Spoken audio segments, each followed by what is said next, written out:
There are things you don't talk about, not with your friends, not with your doctor, sometimes not even with yourself. Things that quietly change after 50. And because nobody talks about them, you assume it's just age, just the way it is now. I didn't know what I was missing until someone told me about a part of my body I had never once thought about, and a 1-minute daily practice that changed more than I expected. I came across research on pelvic floor health in men, and I'll be honest, my first reaction was to keep scrolling. Pelvic floor felt like something that wasn't for me, something for other people, not a 53-year-old guy who works out and eats reasonably well. But I kept seeing the same thing come up over and over, that the pelvic floor muscles, a group most men have never consciously thought about, play a direct role in blood flow, erectile function, bladder control, and even hip and lower back pain, and that after decades of sitting, stress, and inactivity,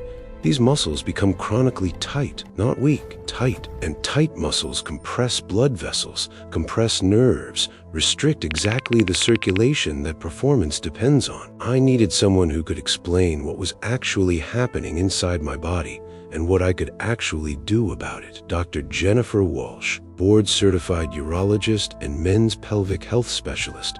20 years helping men understand and reclaim the parts of their health nobody ever taught them to pay attention to. What she told me, I genuinely wish a doctor had said 20 years ago. Before we get into this going, I know this topic might feel uncomfortable at first. That's exactly why it needs to be said out loud on a channel that takes men's health seriously. If that's what you're looking for, hit subscribe and turn on notifications. Every video we make is built around honest, practical health information for men who actually want to understand their bodies. Drop a comment and tell me where you're watching from. Men join us from all over the world. Now, let's talk about what's actually going on. Dr. Walsh, I want to begin with something basic, because I think a lot of men hearing the words pelvic floor immediately assume this isn't relevant to them. That's the most common thing I hear, Mike, and honestly, it makes sense. Pelvic floor health has been discussed almost exclusively in the context of women's health for decades, but men have a pelvic floor too, and it does the same fundamental job. It's a hammock of muscles sitting at the base of your pelvis, supporting your bladder, your bowel, and every structure involved in sexual function. When those muscles are healthy, flexible, strong, and well circulated, everything they support works well. When they're not, you feel it, even if you don't know what to call it. So what happens to them after 50? Several things happen at once. First way, chronic tension builds. Most men in modern life spend the majority of their day sitting, desk work, driving, evening television. When you sit for prolonged periods, the pelvic floor muscles are compressed and held in a shortened position.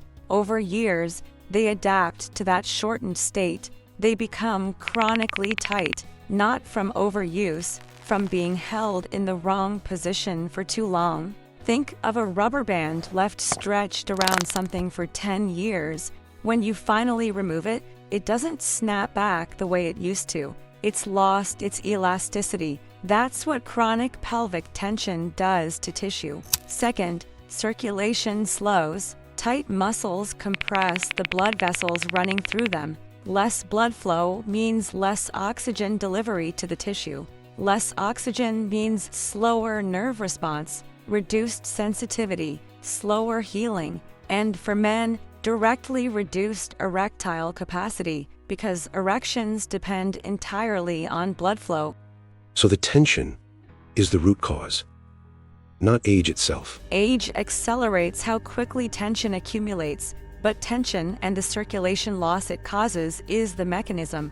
And mechanisms can be addressed, tension can be released, circulation can be restored, nerve pathways can be reactivated. The body has a remarkable capacity for recovery when you give it the right input. At 50, at 60, at 70. You mentioned a specific area, a specific technique. The perineum, it's the region of soft tissue located between the scrotum and the anus, roughly the size of a coin, setting directly over what's called the perineal body, a convergence point where multiple pelvic floor muscles meet.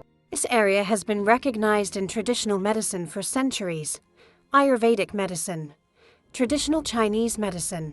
Ancient healing traditions from across the world identified it as a master point for male vitality. Modern anatomy and physiology are now explaining precisely why that's true. What's actually happening at that specific point? 3 critical structures converge here. The bulbospongiosus muscle, which wraps around the base of the penis and helps drive blood into the erectile chambers during arousal, originates and attaches through this region. The ischiocavernosus muscle, which maintains erection by compressing the veins that would otherwise allow blood to drain back out, also runs through this area. And the pudendal nerve, the primary nerve responsible for sensation in the penis, passes directly beneath this tissue. When the perineum is chronically tight and starved of circulation, all 3 systems are compromised at the same time. Blood flow in reduced, blood retention weakened, nerve sensitivity decreased. When you release that tension and restore circulation to this area,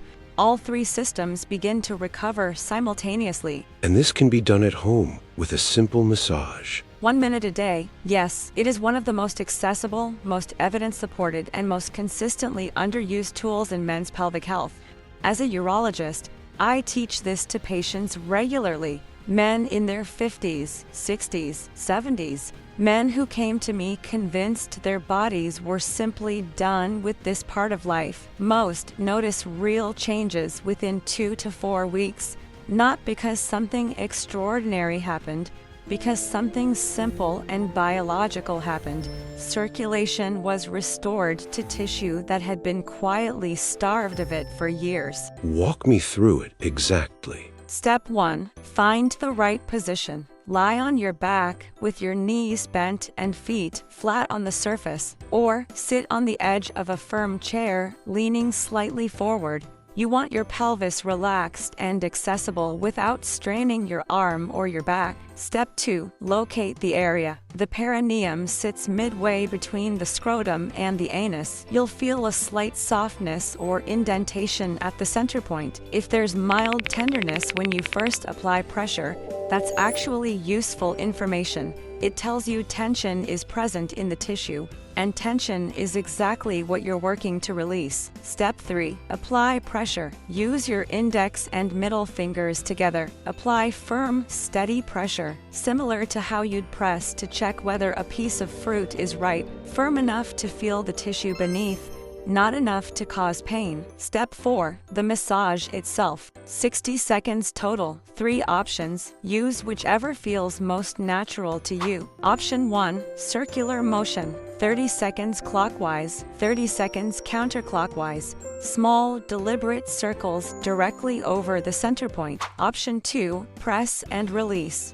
5 seconds of firm pressure, then 5 seconds of release. Repeat for 60 seconds. This mimics a pump action that stimulates blood flow most directly. Option 3. Gentle, rhythmic pulses. 1 pulse per second for 60 seconds. Up and down pressure. Steady and deliberate. Any of these works. The technique matters far less than the consistency. What about using oil? A natural carrier oil improves the massage significantly. 3 worth knowing about. Castor oil, it penetrates deeply into tissue, has documented anti-inflammatory properties, and supports local circulation. My first recommendation for this application: coconut oil, lighter texture, antibacterial, easier to apply if castor oil feels too thick. A solid alternative: black seed oil, Nigella sativa. Research supports its role in testosterone maintenance, and it carries strong antioxidant and anti-inflammatory properties used in traditional medicine for male vitality for centuries. A small amount is sufficient. One important detail: warm the oil between your palms before applying. Cold oil on sensitive tissue causes muscles to tighten rather than release. You want warmth from the very first contact. When during the day is best? Morning is ideal. Testosterone peaks in the early morning hours.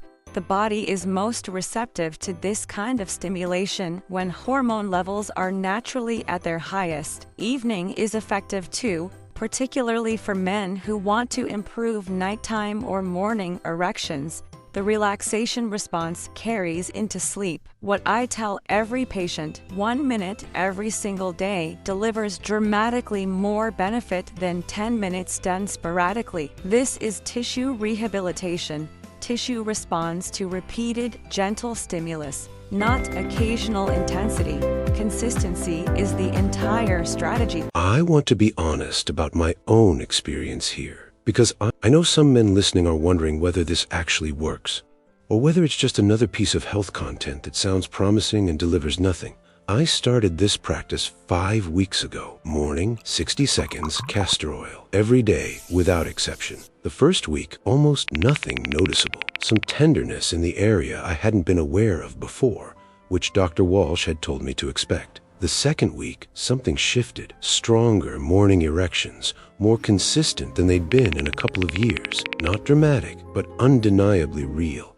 By week 3, something I hadn't anticipated. My lower back felt looser. A baseline tension I carry through my hips had quietly reduced. I hadn't connected that to my pelvic floor before, but it made complete sense when Dr. Walsh explained why. And by week 5, the word I keep coming back to is reliable. That quiet confidence that had eroded over a few years has quietly returned, not from a pill, not from a complicated protocol. From 60 seconds a day of paying attention to a part of my body I had completely ignored for 53 years. Mike, what you described, the hip loosening, the lower back relief, that's not coincidence. The pelvic floor doesn't operate in isolation. It connects directly to the hip flexors, the deep spinal stabilizers, the muscles of the inner thigh, and the fascial network that runs from your lower back all the way down through your legs. When pelvic tension releases, everything connected to it releases with it. This is why men who address pelvic floor tension often report improvements they weren't expecting.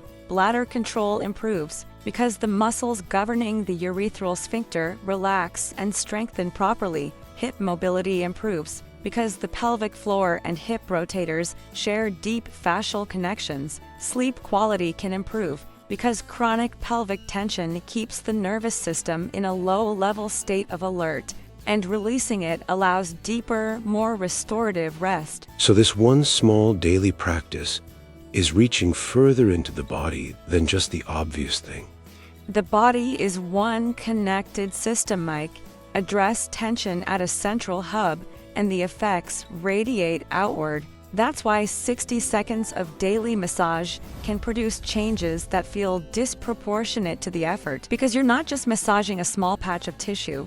You're sending a release signal to an entire system that has been holding on for years. And when that system finally lets go, men are often surprised by how much they've been carrying without knowing it. Before we close, I want to address something, because I know there are men listening right now who will hear everything we've said and still not try it. Not because they don't believe it works, but because of 3 things that get in the way. The first is embarrassment. Men are not taught to examine or care for this part of their body. It feels unfamiliar, possibly wrong. But I examine this area as part of standard urological care. Pelvic floor specialists work with this tissue every day. This is medicine. It is anatomy. There is nothing to be ashamed of. Caring for tissue that supports your function and your quality of life is an act of self-respect. The second is the belief that age has already decided things. I want to say this plainly. I have worked with men in their 60s and 70s who had completely given up on this part of their health. Within weeks of consistent pelvic floor work, they experienced restored function, improved sensitivity, and a confidence they assumed was permanently gone. The body does not give up on you. It responds to care at any age. The third is waiting for a better time. There is no better time. 60 seconds. Starting tomorrow morning. That is the entire commitment. 1 minute a day.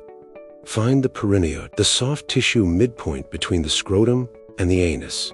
Apply warm, natural oil, castor, coconut, or black seed. 60 seconds of firm, deliberate massage. Circles, press and release, or gentle, rhythmic pulses. Morning is ideal. Every day beats occasional intensity every time. Give it 4 weeks before you judge it, because what you're doing isn't a quick fix. You're rehabilitating tissue, restoring circulation, reactivating a system that has been quietly compressed for years. The pelvic floor is one of the most important and most neglected areas of men's health.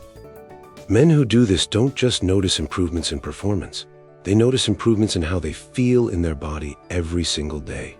That is what this is really about. Not just one area of function, your whole sense of being present, capable, and alive in the body you're living in. I want to hear from you. Had you ever thought about pelvic floor health before today? Or is this completely new territory? Drop it in the comments, because I promise you, you are not the only man in this conversation who found this uncomfortable to think about at first. Uncomfortable conversations are exactly the ones worth having. If this video gave you something real, share it with one man in your life who needs to hear it. And if you haven't subscribed yet, hit subscribe, turn on notifications. We put out a new video every week, each one built around real information that makes a real difference in how you live after 50, because your body isn't declining, it's waiting for the right input. Give it 6 seconds every morning and see what your body does when you finally start listening to it.